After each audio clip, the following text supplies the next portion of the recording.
Holy smokes, that light is brutal.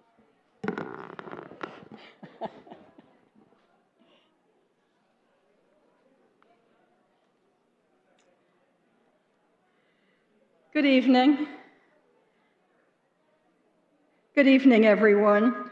I'm Lynn Derbyshire, Director of the University Honors Program, and we are so happy to see all of you in Edwards Auditorium this evening for the 58th Annual Honors Colloquium. And we especially would like to say how much we appreciate all of you who stuck with us last year through our virtual colloquium, but we're much happier to see you here in the auditorium. First, I have to take care of a few housekeeping details. Exits are in the back where you came in, or on either side of the back of the auditorium, or on either side of the stage. Bathrooms are in the foyer. And as you all know now, for tonight, we gathered contact information from everybody, and of course, checked COVID IDs, and thank you for wearing a mask while you're indoors on campus. I'd like to let you know that going forward for colloquium events, we are asking people, if possible, to register ahead of time so we don't have to collect your information outside. And it will be a ticketed event after this evening, so you will have an assigned seat if you come to any of the remaining honors colloquia. If you go to the URI homepage or the colloquium page, the link is there to take you to Eventbrite to register, and I know it's easy because I was able to do it. And if you're much smarter than me, you can use your phone and just use the QR code. And having done with housekeeping, let us move on to more exciting parts of the evening. We're very pleased to have with us tonight the new president of the University of Rhode Island, Mark Parlage, who is going to offer a welcome this evening.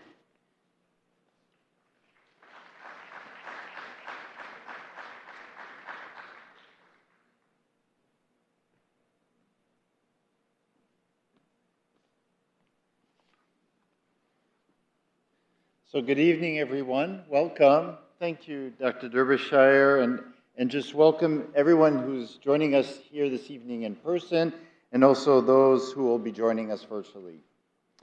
First of all, I'm thrilled to join you as we kick off the Honors Colloquium, which this semester is going to center on the all too pressing topic of sustaining our shores. In fulfillment of our mission as a land grant and sea grant institution, URI seeks to make a difference locally and globally by advancing knowledge through rigorous research, innovative education, and meaningful public engagement. I'd also like to begin at this time by acknowledging that the University of Rhode Island occupies the traditional homelands of the Narragansett Nation, and I would also like to pay my respects to leaders past, present, and emerging. Programming such as this series is an important component of this engagement of the university, and it's designed to fuel informed discussion, deliberation, and debate around society's most pressing issues.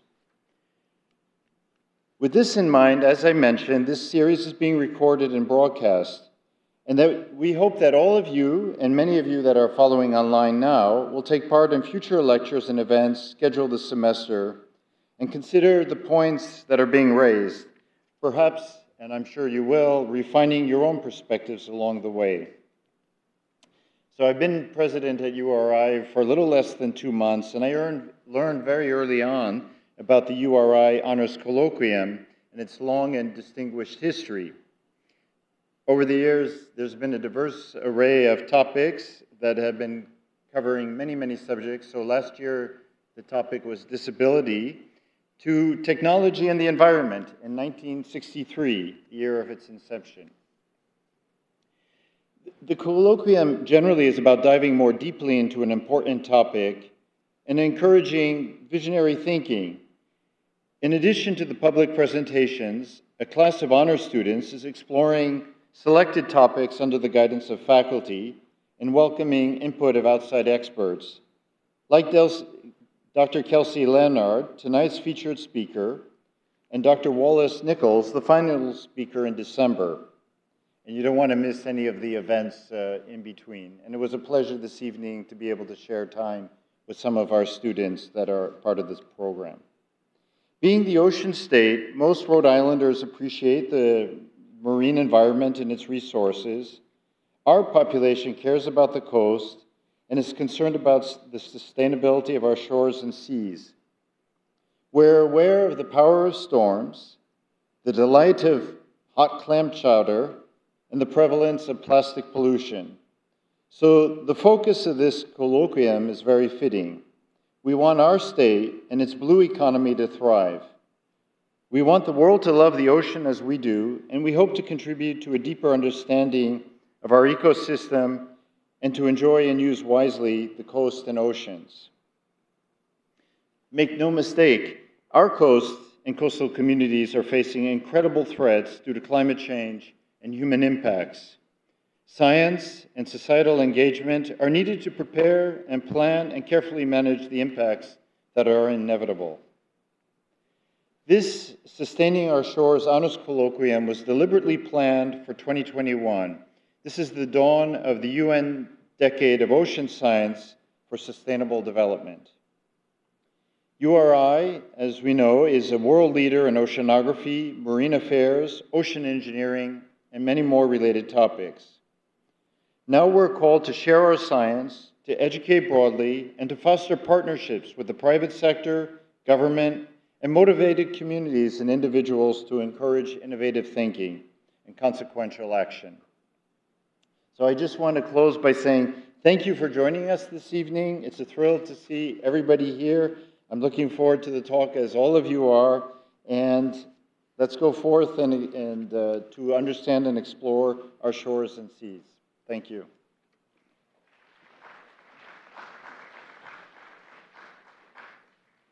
Thank you, President Perlage. We are especially honored to have with us this evening a URI alum, Dawn Dove, who is here to offer a welcome. Mrs. Dove is an author, an editor, a retired history teacher, an oral historian, and a Narragansett tribal elder. Ms. Dove, we really appreciate your being with us this evening.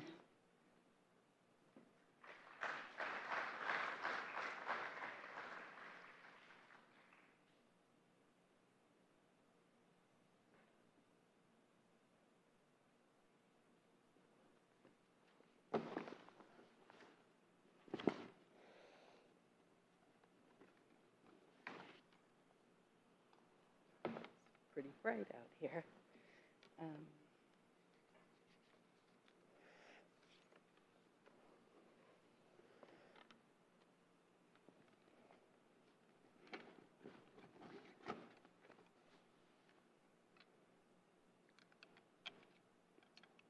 I'd like to call the ancestors to join us.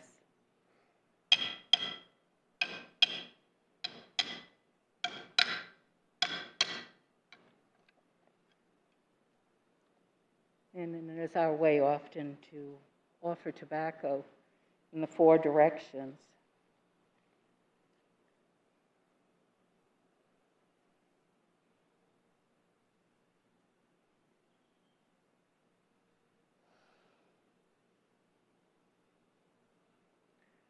I'm very honored to be here with you. This is such an important topic that we're dealing with our waters. And as an alum of URI, I'm very happy and honored that this is what URI is doing.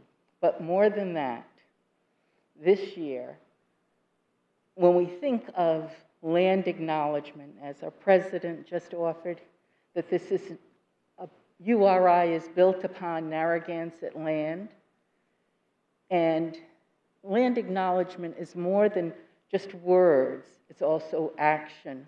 What can you do? What can you do that will benefit the Narragansett people as the original people of this land? And the University of Rhode Island in this year, I'm sure many of you know, have offered scholarship to Narragansett students coming here to this university. And it's very exciting for our young people and our older people too, that want to go back to college, that our state university is recognizing the Narragansett Nation. It's very important. I also want to thank Dr. Kelsey Leonard, for her work that is so important for all of us. At this time, I'd like to offer a prayer. Usually we stand, but feel free. The prayer is looking at the 4 directions. Kautantuat, katabatash wuchi yuanash mayash. Katapatamish wampanan wuchi mamtang wikwai. Ka nasikwanoch jaunkan. Sawanan. Katapatamish sawanan wuchi.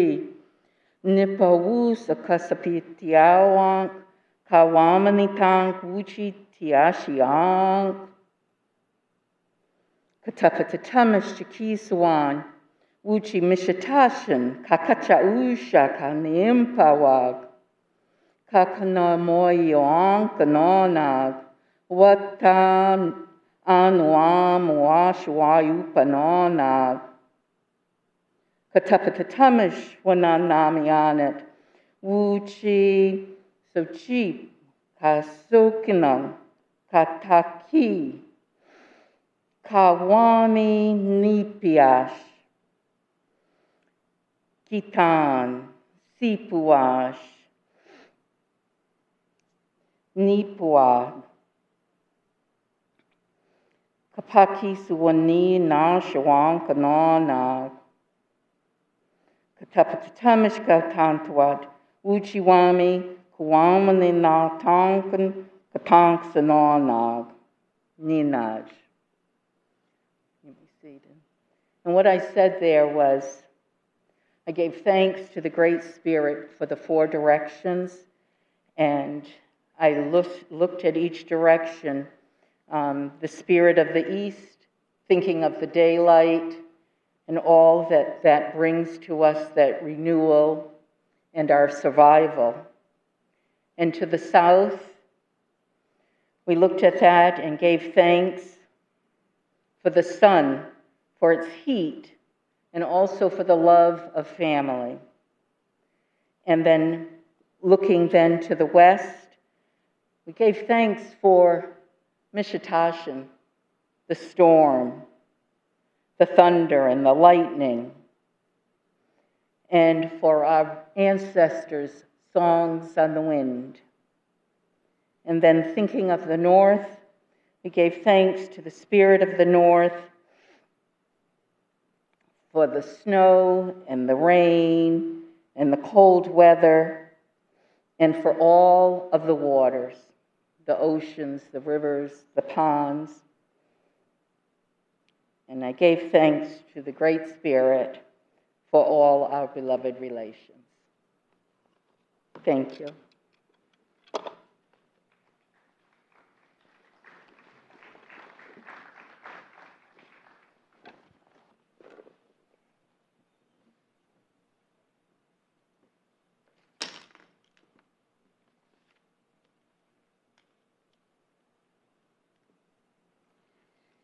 Thank you, Ms. Dove. We really appreciate your participation in our event this evening as we hold it on Narragansett land.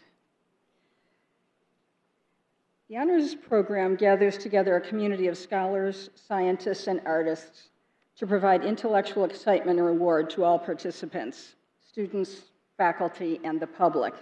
And for over a half a century, we have coordinated the annual Honors Colloquium. As President Perlar said, the colloquium this year focuses on sustaining our shores.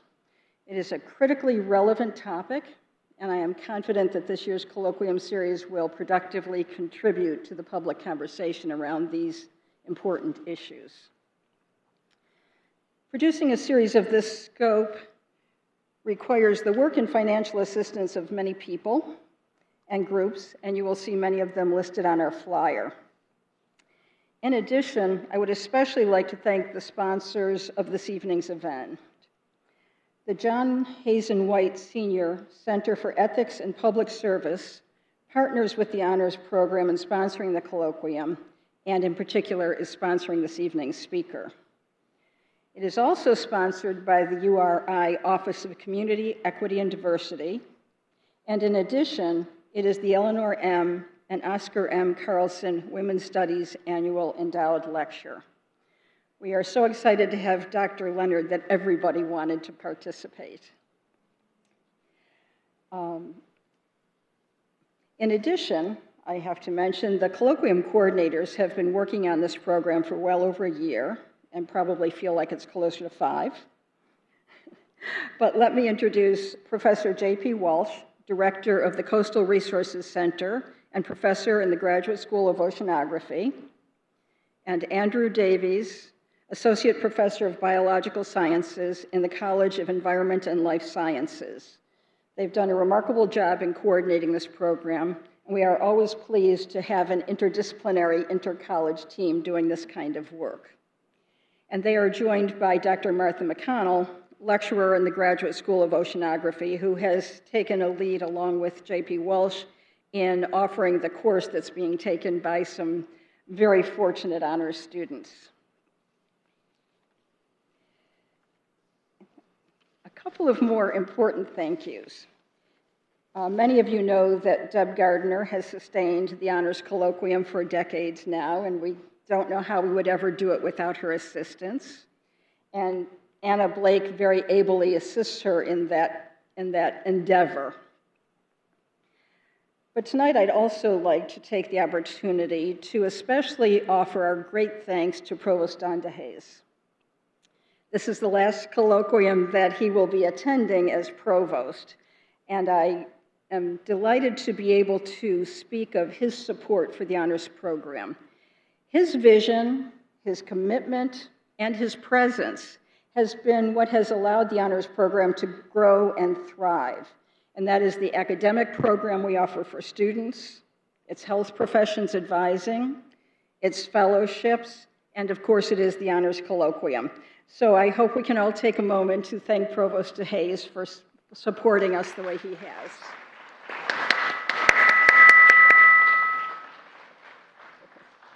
You all can, apparently I cannot. And now J.P. Walsh will introduce our speaker.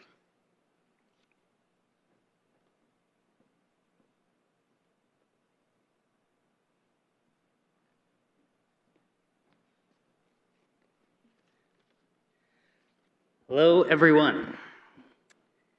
Thank you, Ms. Dove, President Parlange, Professor Derbyshire. Before introducing our speaker, I hope you'll join me in thanking Dr. Derbyshire and the Honors Program staff, specifically Ms. Deb Gardner and Ms. Anna Blake for their tremendous efforts in organizing the Honors Colloquium.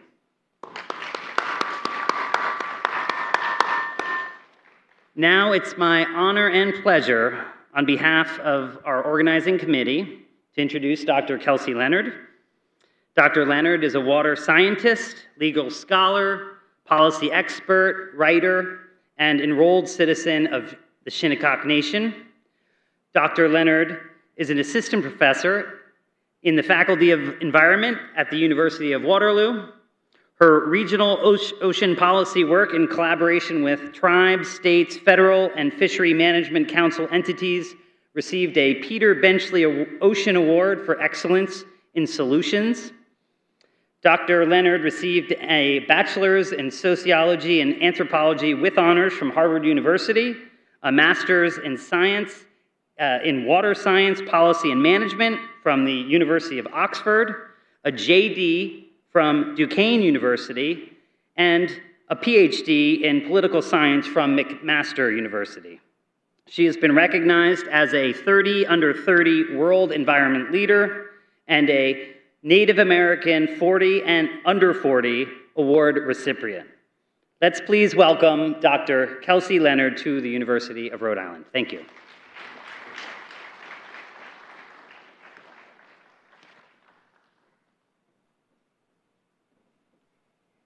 So thank you so much to Dr. Walsh and to the whole Honors Colloquium staff and everyone else for the wonderful introductions. Gosh, it feels good to take those off when we have a chance. You all have to sit through me talking and keep yours on. But I'm really, really thrilled to be here with all of you. How are we sounding mic-wise? Not too much feedback? Okay, good. You raise a hand if it's rippling back at you.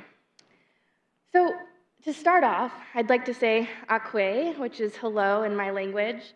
As others have mentioned in my introduction, I am an enrolled citizen of the Shinnecock Nation, which I'll tell you a little bit more about in a few moments.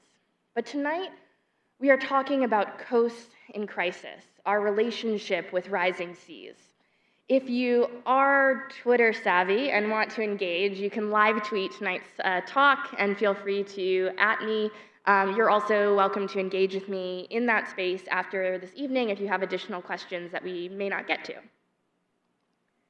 So what are we going to talk about today? Well, first, I want to introduce you, as I mentioned earlier, to the part of the world that I come from, which is fairly close to where we are this evening.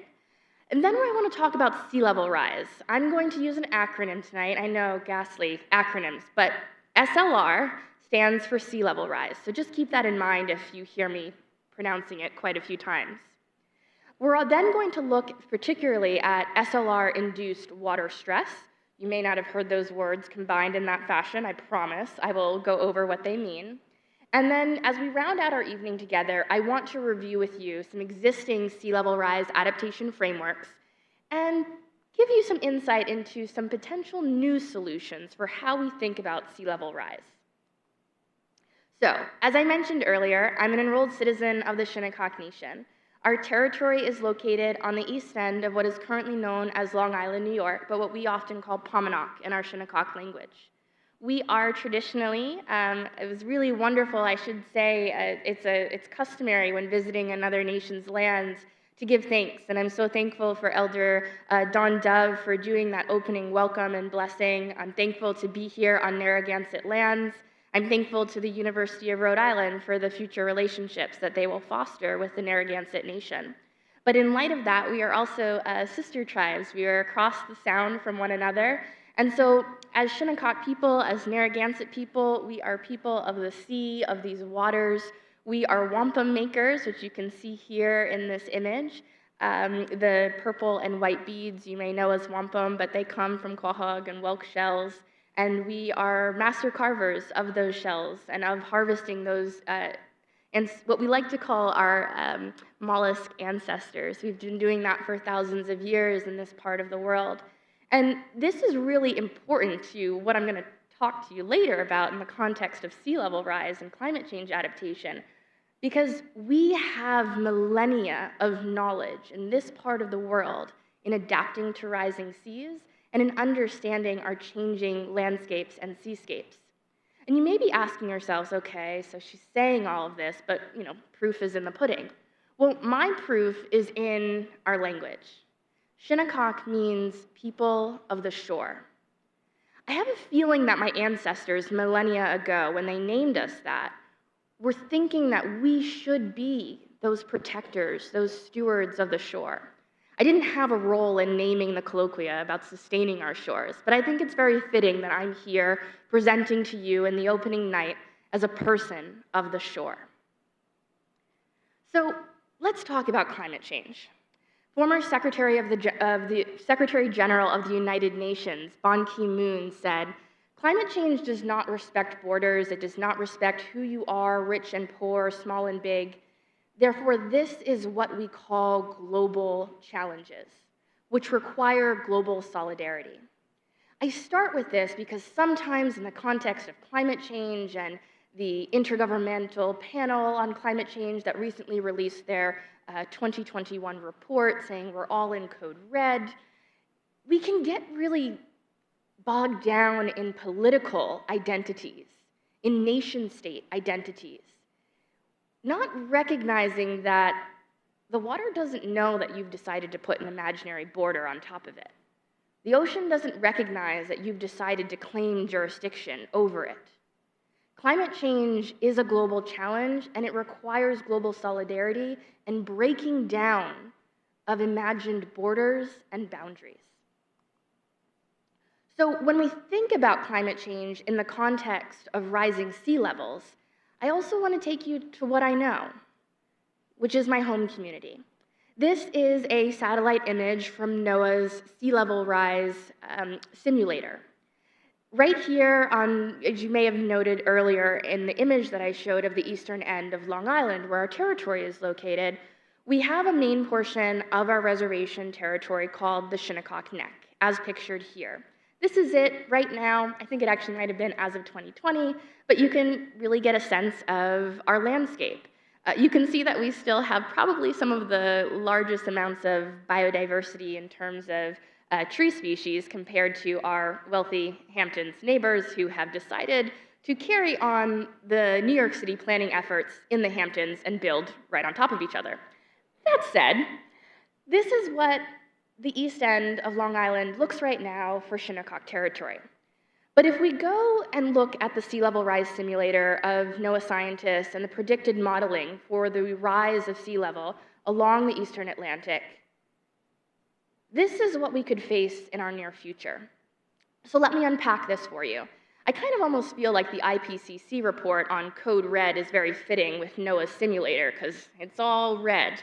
But with that, the red portion is what we see at the low end of sea level rise. So we can expect that between 2030, 2050, we are going to see massive inundation of our tribal reservation by 2050, if the models are predicted and projected correctly, but it's NOAA scientists, they're pretty smart.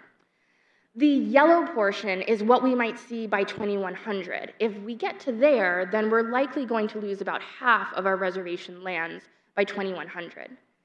Now, that might not be within my lifetime, but it's definitely going to be within the lifetime of my children or my grandchildren. And it's not like we have somewhere else to move, at least right not now when we're dealing with United States colonialism, which doesn't really like to give natives back our land. Hashtag land back. There's a whole movement. You can Google it. So we're still dealing with sea levels, and let's say we need to find some solutions. So let's look at the whole landscape of the Northeast. Sea levels could rise in our region, right here where we're sitting, by as much as 6.9 feet by 2100. This was a recent study done by COP in 2020. And what we should note is although we are seeing sea levels rise and these projections continue to occur, sea levels have been rising for quite some time. However, what is different is the frequency of that rate of increase. So you can see here on the other projected graph that since 1900, we have seen a massive amount of growth in our sea levels rising, and it's only projected to grow further at a heightened increased frequency. So what does this look like in real terms? This is a wonderful mapping tool that also was created through NOAA scientists and some additional scientific studies, which really shows the extent of the predictions and coastal inundation, sea level rise that could happen all along the eastern Atlantic, from the Delmarva Peninsula all the way up to the Gulf of Maine. So through 2050, we are likely to see 0.7 to 2 feet of rise along the Atlantic coast, regardless of admissions. So again, this is coming from climate change scientists saying, even if we meet the targets that we have agreed to in the United Nations Paris Agreement and through the Conference of the Parties that will be meeting later this year, we are still going to face sea level rise. It's not like, oh, we meet our targets for emissions and sea level rise is not going to occur. It's just at what point will we be able to allow for resiliency and allow for adaptation? So we can have a semi-bad scenario, a bad scenario, or a catastrophic scenario. It's kind of how it's playing out. So I'm hoping for the least amount of badness in our world so that we can at least provide an opportunity for us to adapt as communities. So if we look beyond 2050, so beyond maybe most of our lifetimes in this room, we might see under a moderate emissions scale that there will likely be a rise of about 1.4 feet by 2050 and 3.3 feet by 2100. That's still going to mean massive changes in the way that our urban environments operate, like New York City and Boston, but it doesn't mean that we have a total migration from the coast. However, if we do go beyond 2050, and we are still at a high end of that rise, that's where we could potentially see up to 2.6 feet by 2050 and 6.9 feet by 2100. So we're really trying to, when you hear about these global leaders meeting for the Conference of the Parties in Edinburgh in December, and meeting the targets of the Paris Agreement, reducing our emissions, tackling climate change, it has real implications for us here in the Northeast. It means that we will be able to still call ourselves people of the shore, coastal people, the ocean state. This matters to everyone that is a part of the community in Rhode Island. So I want to now narrow in from the global picture to what we're seeing in terms of potential impacts of sea level rise for tribal nations. So broadly, when we think of sea level rise impacts, these noted indicators are across other communities outside of Indigenous communities, but some of these are also specific to tribal nations. So when we think of rising seas, it can mean increased floodings, in particular when we think about storm surge. Many of you may have witnessed or experienced some of that in the recent hurricanes we've had in the past few weeks and months. It also, for us as tribal nations, as I showed in my own example with Shinnecock, that we could have permanent inundation, loss of land to water or wetland migration, and really, I should say, the land doesn't go anywhere. Those ecosystems are thriving and they're creating new types of wetlands and other types of useful spaces for our planet, but it does have an impact on us as humans. So that permanent inundation of tribal coastal areas means that for tribes that have very limited land resources, it reduces our access to those lands for other means of just living as communities. So wetland loss, migration, saltwater intrusion, drinking water contamination, as well as impacts to cultural resources, and ultimately what many of you may be familiar with or have heard about in the news, aspects of climate migration or climate-induced migration leading to climate refugees and displacement. So some of you may not be familiar with tribal nations of the Northeast, so just in case, I wanted to be sure to provide a map so you could see some of our communities. Now, these are the federally recognized tribes within the Northeast and Mid-Atlantic. However, there are additional state-recognized tribes in a government-to-government relationship with state governments, and then also unrecognized Indigenous communities. So there are many more that are listed on this map, but that's for a future conversation. But our Narragansett relatives who we are having the pleasure of meeting on their lands this evening, as well as my nation, Shinnecock, Wampanoag, Passamaquoddy, some of our Haudenosaunee relatives like the Oneida, Onondaga, they're all listed here. We're all impacted by sea level rise. And when we think about sea level rise, yes, this is a climatic change that we all should be concerned with and that has varying implications for different communities, but it also raises questions about a concept called ocean justice, which is concerned with the disproportionate types of burdens that are placed on certain communities over others, and the disproportionate types of benefits that are received by other communities over others. And so I love to share this quote by Dr. Ayanna Elizabeth Johnson, the founder of the Urban Ocean Lab, a wonderful Black scientist who says that ocean justice is where ocean conservation and social justice intersect. If we think about where water is the most polluted, who gets impacted by storms, who is most dependent on the ocean and suffers when there's overfishing, it often is poor communities and communities of color along the coastline.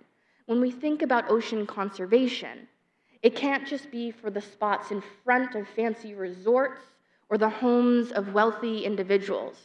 We should also be thinking about not just who bears the brunt of the impacts on the ocean, but who gets the benefit when we do take care of it. Throughout the Northeast, there were redlining communities. Black people, Indigenous people, we were removed from the coastline. We were not allowed to have oceanfront properties. And yet, when we now look at ocean buyback programs for sea level rise, who's benefiting from those buyback programs? How are their homes valued compared to the homes of Black and other brown communities? It's disproportionate and it's unjust. And so Dr. Ayanna Elizabeth Johnson talks about that. She talks about the way in which we have to approach climate change in such a manner that we are cognizant of how we are supporting ocean justice, rather than lifting up the systemic injustices that have been present in American society for decades, if not centuries. And I go a step further, thinking about Indigenous ocean justice, the space in which I have the most familiarity. And that is to say that this is a form of ocean justice concerned with the recognitional, the procedural, the distributional, and the restorative advancement of justice for ocean well-being. In the context of Indigenous peoples and tribal nations, this would ensure that our nations are recognized as rights holders with sovereignty in marine environments, that we are leaders in decision-making and co-management of shared ocean resources, that we are equitable beneficiaries of ocean benefits and not the bearers of disproportionate burden due to ocean uses, and that lastly, we are empowered to fulfill responsibilities for ocean kinship and stewardship so the ocean may exist, thrive, and naturally evolve. In all these conversations of climate change and sea level rise, we have to always be conscious of the rights of nature, of the ocean itself to exist. Our human superiority must be dismantled. Our interests are secondary to the interests of the planet. However, that's not how we've been operating for the past decades, if not centuries. So I won't have enough time, unfortunately, to dive into all of the impacts of sea level rise on our tribal communities, but I wanted to focus in on one area of drinking water contamination. So tribal nations face distinct challenges to water security, given the increasing threats of sea level rise. Some of these impacts are related to the types of water stress that we experience. Excuse a little bit of the text typo, but the infrastructure is one. We often have, and really many communities around the world are facing this, but we have dilapidated infrastructure across the United States, aging infrastructure that needs to be rehabilitated. Maybe that's why large infrastructure bills are helpful, because we could actually potentially tackle our water and sanitation problem.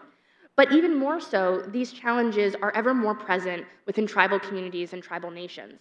Some of the basic infrastructure that you have in your homes are not guaranteed on tribal territories, like being able to turn on your tap and have access to clean water. That's not a daily reality for many of our communities. Sometimes we have generations who live on bottled water. They've never had the convenience or the privilege or the benefit of being able to turn on a tap and get clean water, maybe dirty water, but not clean. Then we have the impacts of flooding and storm surge. You know, just in the past few weeks and months when we've gone through these hurricanes and extreme natural events, we've really come to see that we, again, also have an infrastructure problem, but we are seeing storm surge and flooding appear in areas that it didn't before. We used to have this terminology of a 100-year flood. They're coming every year. And so we have to think about new ways to adapt and to mitigate those impacts.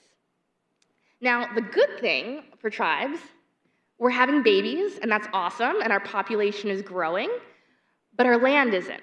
It's staying the same. Again, hashtag land back, but unfortunately, the US doesn't really like to do that very much. So when our populations grow, where do we house them? Where do they go to school? Where do they build businesses? How do they stay connected to their cultural communities when there's no land to live on? Many of our nations have housing lists that are 2 decades long of people waiting to be able to live on their home territory because there's not enough land. And as that land gets even more encroached upon and decreased by inundation and by natural disaster and climate change, where do we go from here? Do we play into the colonial ethic of driving us to being a vanishing race of extinction, we're going to still be here. We just won't have a land base. That's not just. That doesn't live up to the principles of ocean justice described earlier. So then we also talk about wastewater. You can't talk about drinking water without talking about where your poop goes. So with that, sanitation is another big problem. Many of our coastal communities along the east, we built cesspools and septic tanks and all these great places to put our poop.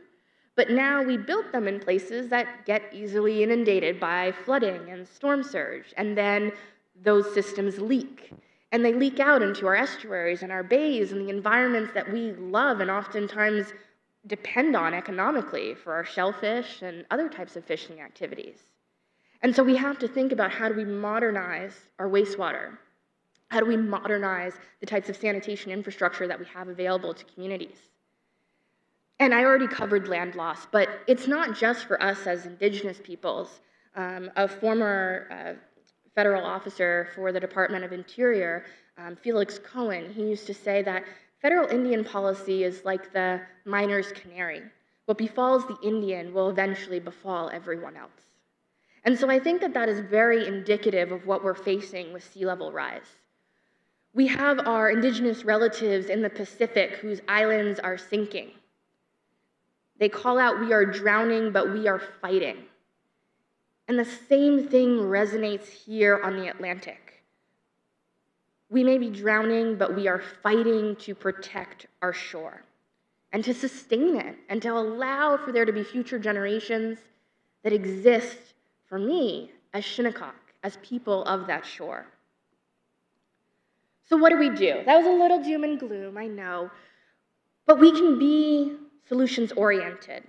We can find a path forward that allows for us to coexist, to learn from one another, and to grow together in a sustainable way. So generally, when we think about sea level rise and what do, we look to adaptation frameworks. The Intergovernmental Panel on Climate Change has been really great about putting forward different adaptation ideas. We often look to our states and to the state government agencies that are charged with protecting our coastlines and natural resources. Unfortunately, when I went to look at our New England states like Maryland and Massachusetts and New Hampshire and New Jersey and Rhode Island for their climate change adaptation plans to see what they were saying about sea level rise, and particularly what they were saying about the impacts of sea level rise on Indigenous nations in the regions, they didn't say anything. We weren't even mentioned in the plans. Luckily, the Bureau of Indian Affairs, under the Department of Interior, has been working on tribal climate resiliency programs so that tribes, we can lead our own climate change plans, we can lead our own adaptation efforts. And this map shows you some of the different efforts that are happening across what is currently known as the United States. But you can see a concentration of adaptation activities happening in Alaska and on the West Coast, not as many on the East Coast, and we need more. But sometimes we face opposition. We don't have very many strong allies across the New England states that want to see tribes succeed, that want to see us be here in 100 years. And so I think in large part, if we could have more allies, then we'd see more of these activities occurring in New England. But, so we looked at plans, we tried to see, okay, maybe what are other tribes doing to learn about sea level rise? There really wasn't anything there. And then I looked to the IPCC, as I mentioned earlier, the Intergovernmental Panel on Climate Change, and said, well, what are they doing about sea level rise? And this is, it's actually called the Generic Adaptation Framework for Sea Level Rise. So take it in, do your own personal assessment of if you think this communicates what you should do if sea level rise is impacting you directly, your community, your township, your city, or your state.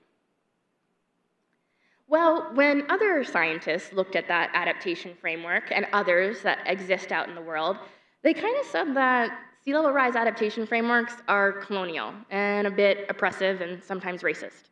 So Marino, in particular, suggests the concept of adaptation oppression, which she notes is the way in which these frameworks highlight Western scientific and cultural biases reflected in the limited adaptation options present in the existing frameworks. Additionally, other scholars, including in a piece by Hardy et al., they underscore that there are existing processes, that the existing processes for developing response to climate change, in particular sea level rise, they categorize it as colorblind adaptation planning that overlook racial inequality and systemic racism in environmental governance institutions. So I was reading these studies by Marino and Hardy et al., and I was like, this is what's going on in New England. Like, tribes are just not a part of the conversation when it comes to how do we adapt to sea level rise. And so when I took a further look at the image that I showed you earlier of the generic adaptation framework, there are these principles that are put forward, like protect, accommodate, retreat, avoid, attack. And I noticed something else. Well, one, this language, if you didn't also notice this, maybe from your own cultural backgrounds, it's very militarized and combative.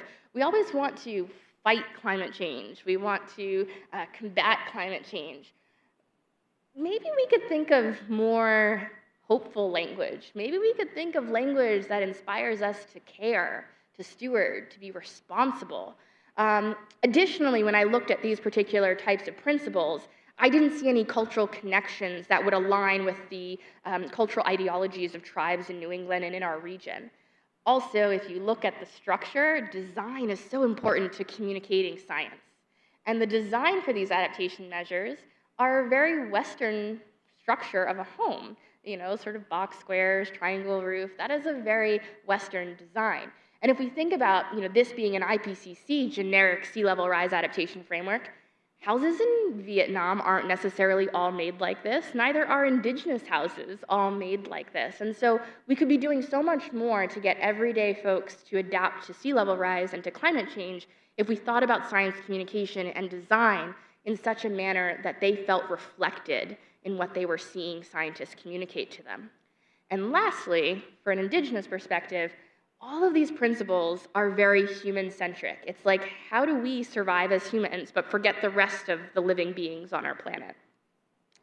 So in taking all of that into consideration, along with my policy work that I've been doing in the region for tribes for about a decade, we put together the Wampum Adaptation Framework, a conceptual framework to imagine what could sea level rise adaptation look like if it was designed to be incorporative of tribal values. And we came up with this, the Wampum Adaptation Framework, which stands for Witness, Acknowledge, Mend, Protect, Unite, and Move.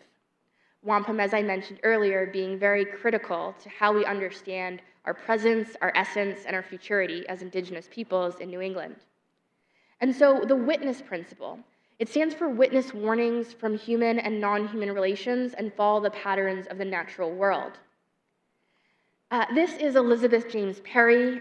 She said in 2017 that there's a critical aspect of sea level rise response for her tribal nation, the Aquinnah-Wampanoag.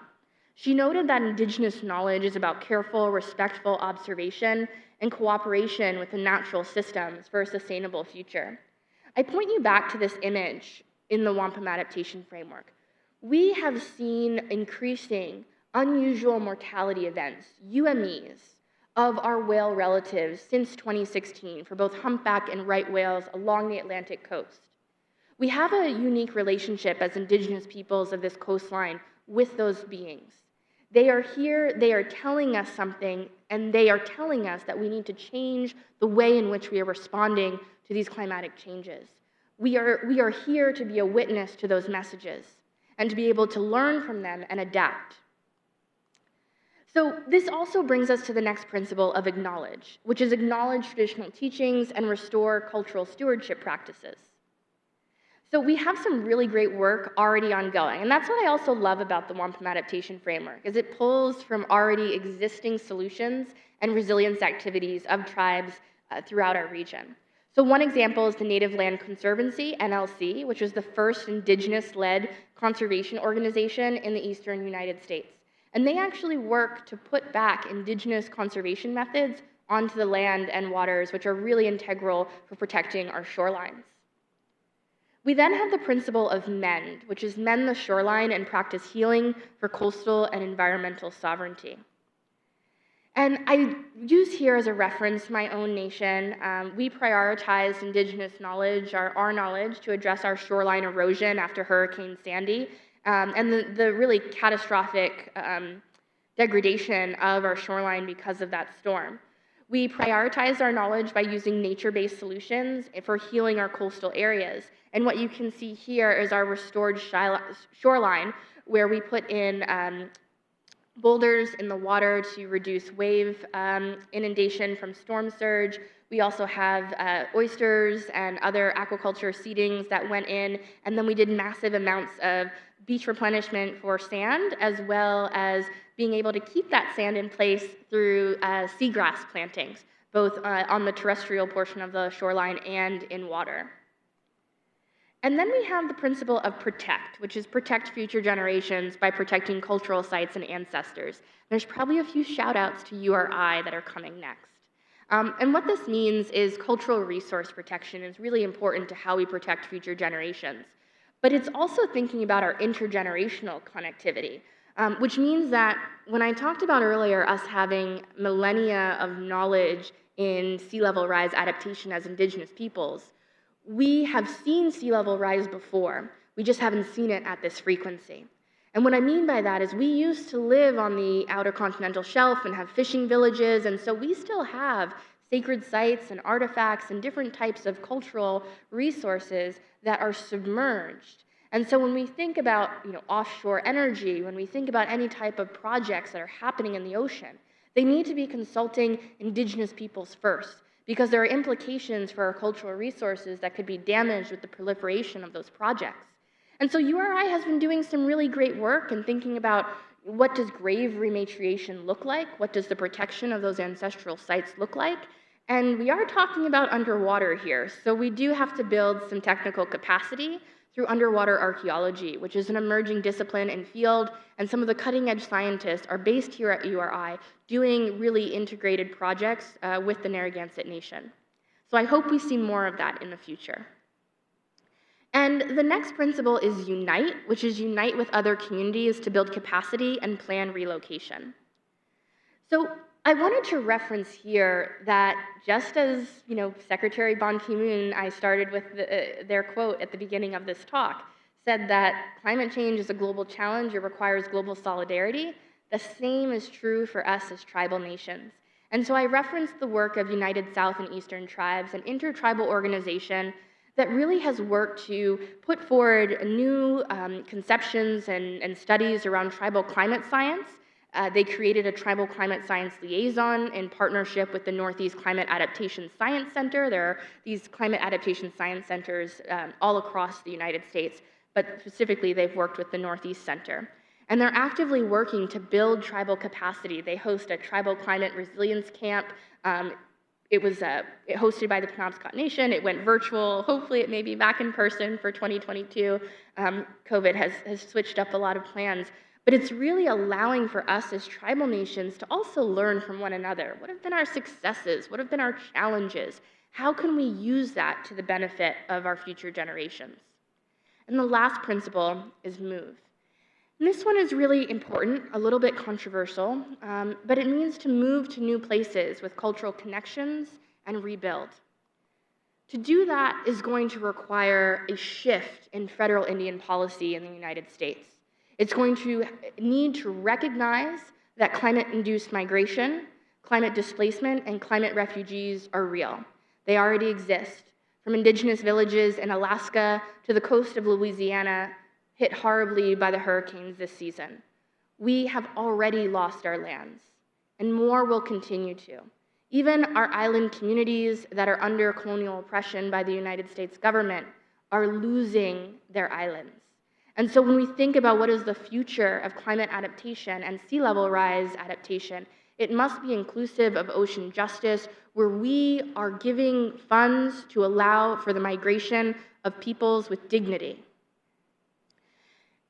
We may not get there right away, and so tribes are being innovative, and they are working with the resources that they have. And a good example is the Passamaquoddy tribe at their Pleasant Point Sipiak Reservation. They were facing increasing shoreline erosion that was going to inundate their water treatment plant. along with including their wastewater treatment plant. And so they actually worked to build a seawall that has, and raise some of the surrounding portions of their territory to allow for protection of that infrastructure. But it is a near-term fix. It is not a long-term resolution. I think there's a lot of potential, as I mentioned earlier with our example from Shinnecock, with living shorelines, with leaning into nature. That first principle of the wampum framework is to witness. We tend to think as human beings, and have historically in US environmental policy, that we can play God. We can, it was sort of the moniker of the Army Corps of Engineers in the early part of the 20th century. We can dominate nature. Any challenge that nature gives us, man-made engineering can fix it. But sometimes nature's natural engineering has a better brain than we do.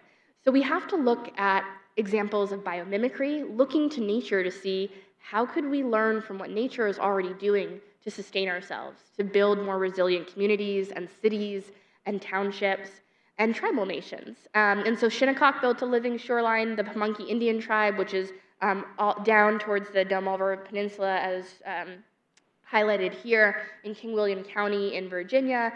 They are also, their reservation is on a peninsula surrounded by water, very similar to Shinnecock. And they're using living shorelines, building out their wetland capacity, reseeding different types of wetland grasses and marsh grasses to allow for there to be less inundation of lands.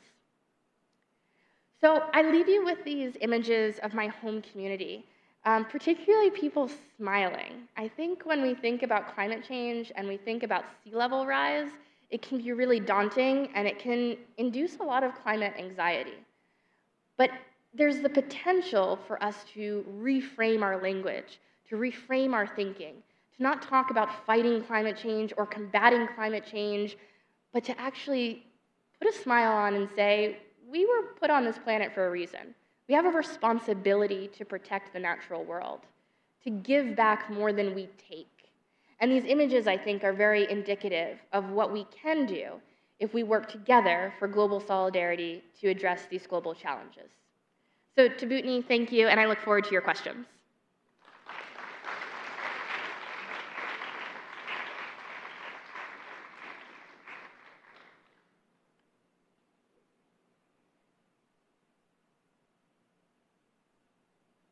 Hello, there we go. Hello, so at this time, first I want to thank Dr. Leonard for her wisdom, her passion, and her vision. I think she's really presented a wonderful framework for us to think a lot about. At this time, we want to open the floor for some questions. I think I'd really like to encourage some young folks in the audience, maybe some students, to come up first. I'll put the pressure on some honors students, perhaps. Anyone have a question that you'd like to ask? No? All right, no students yet. Okay, think of one. All right, anyone else have a question for our speaker? We've got one in the back. Please, come on up to the microphone and ask a question. There we go.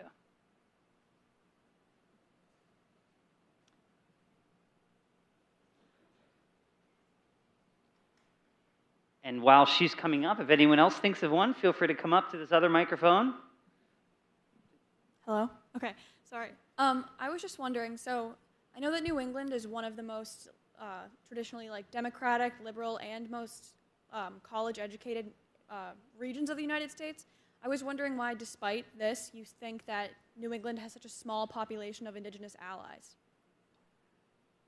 Ooh, really good question. So I'll kind of relay that back in case anyone heard it and make sure I heard you correctly. So it's really trying to understand why, given the liberal context of URI and maybe the broader New England, that we have so few Indigenous allies.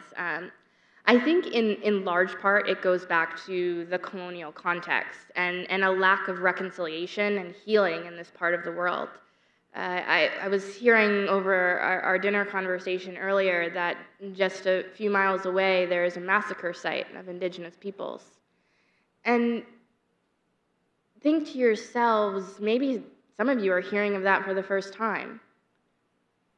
For others, maybe you've heard of it before, but you've never actually taken the time to ask yourself, what types of reconciliation and healing are needed to bring the victims, the ancestors of those victims of that massacre, justice. I think that's why we don't have as many allies, because unfortunately in the United States we've strayed away from asking tough questions, particularly the tough questions that we know the answer to, the ones that lead us into questions of culpability, of the G word, genocide and Holocaust, denied to Native peoples. Those words are never used to describe what we've been through, what we still go through. Even the big C word, colonialism, racism, all the isms, people kind of, the energy shifts. You move around in your seat a little bit because you start to ask yourself, am I implicated in that? Do I have a role in that? Even if I didn't do it directly, what do I do to fix it for the future? Those are big questions. It's hard. But I think the first place is to actually start to ask the questions and to have strong leadership through institutions, particularly our education institutions, to reconcile as well with the types of land and water theft that has occurred and the way in which that has economically disproportionately burdened Indigenous peoples in our region. Sometimes it's easier for folks to ignore that than to reconcile with it, to come to terms with it, and then to say, even more than that, I'm going to be an ally and fight to ensure that there's greater protections for all people, no matter their race or creed or national origin.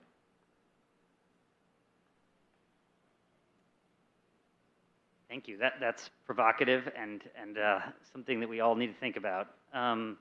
One question that I'll ask, which you might know that the state motto is hope for Rhode Island, and I think it's important during this difficult time for us to be thinking, to be hopeful, and you ask us today in class, so the students about what gives them strength. How about yourself? Can you give us any examples of where you're finding your greatest strength today? Yeah, we had a wonderful conversation with the URI Honors Colloquium students earlier today, and yeah, we asked this question, and folks are tossing out their forms of hope and resilience, and they were talking about families and communities, and being able to study among some of the most brilliant minds in the world, and all of that giving them hope. For me, and what I often tell to those who work to be Earth defenders, planet defenders, particularly given the anxiety and the stress that can come with doing really difficult work, is that nature has a lot of the answers in being able to ground yourself. Go to the water, visit with the water, go and take your shoes off on the main lawn and just sit and have a conversation with a tree. I know that sounds really funny and kind of maybe out there, but we need a little bit of out there to change. Obviously, what we've been doing isn't working, so try something that's out of your normal. But in connecting to nature, in connecting to place, and understanding where you come from, you find a reason to protect it. You find a reason to connect, to build relationships. Relationships don't have to just be between human beings. They can be with the natural world, and they really should be.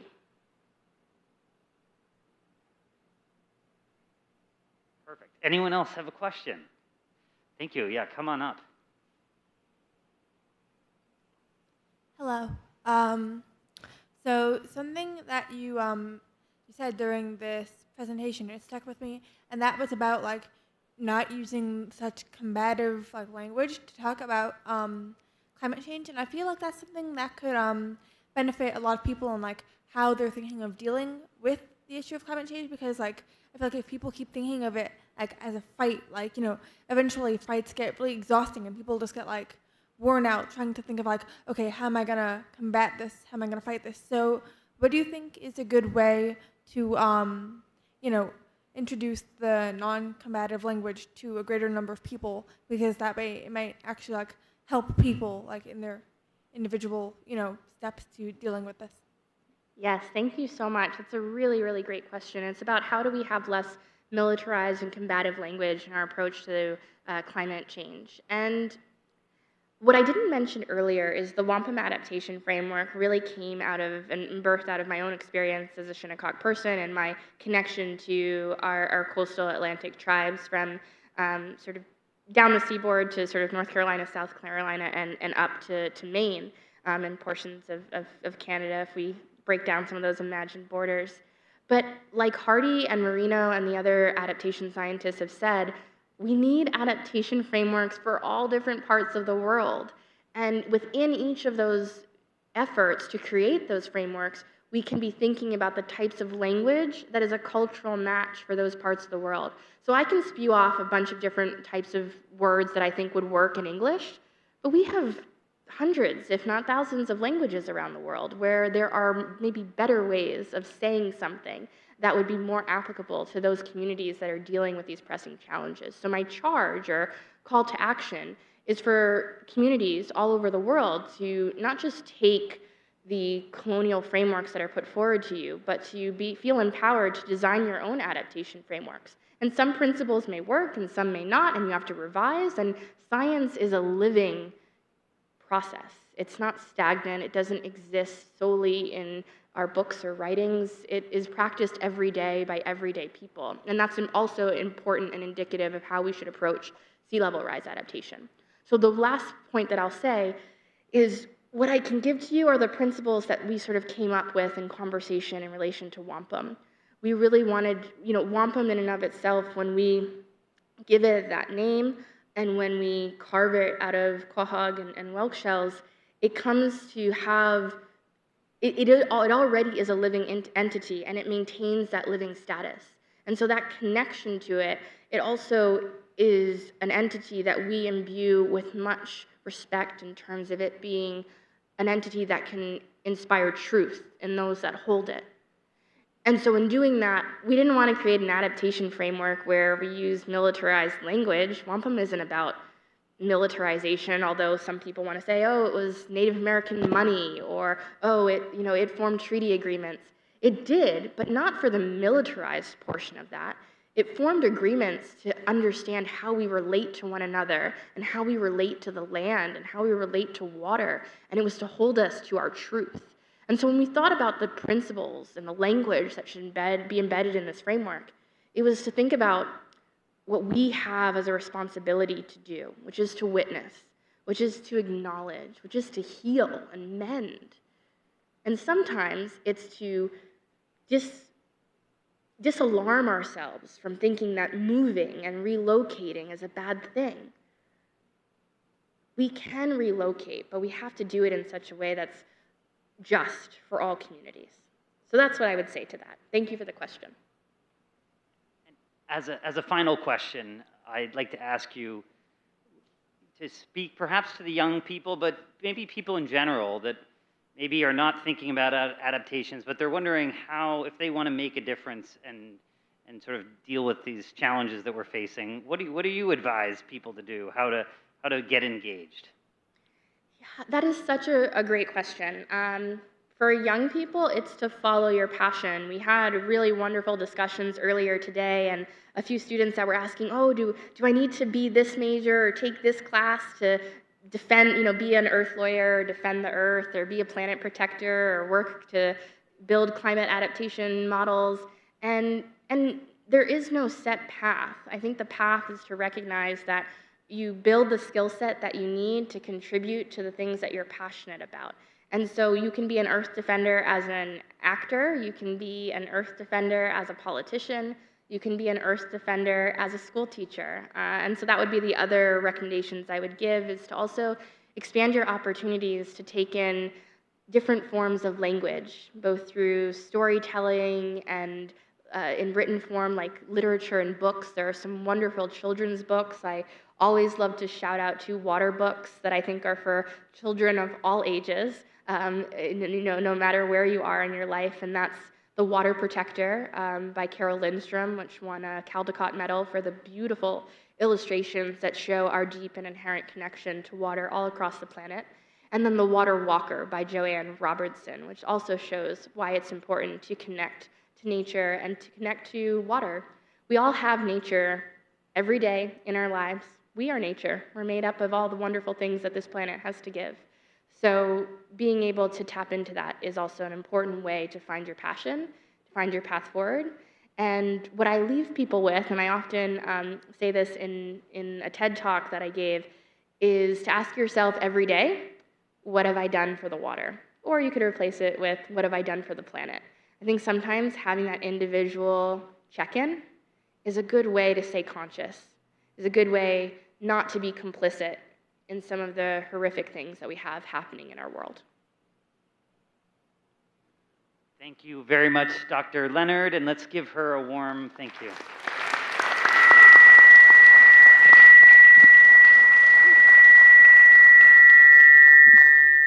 I'm not even clapping, and it's doing that. Next week is Dr. Elizabeth Rush, and I hope you'll join us. Thank you.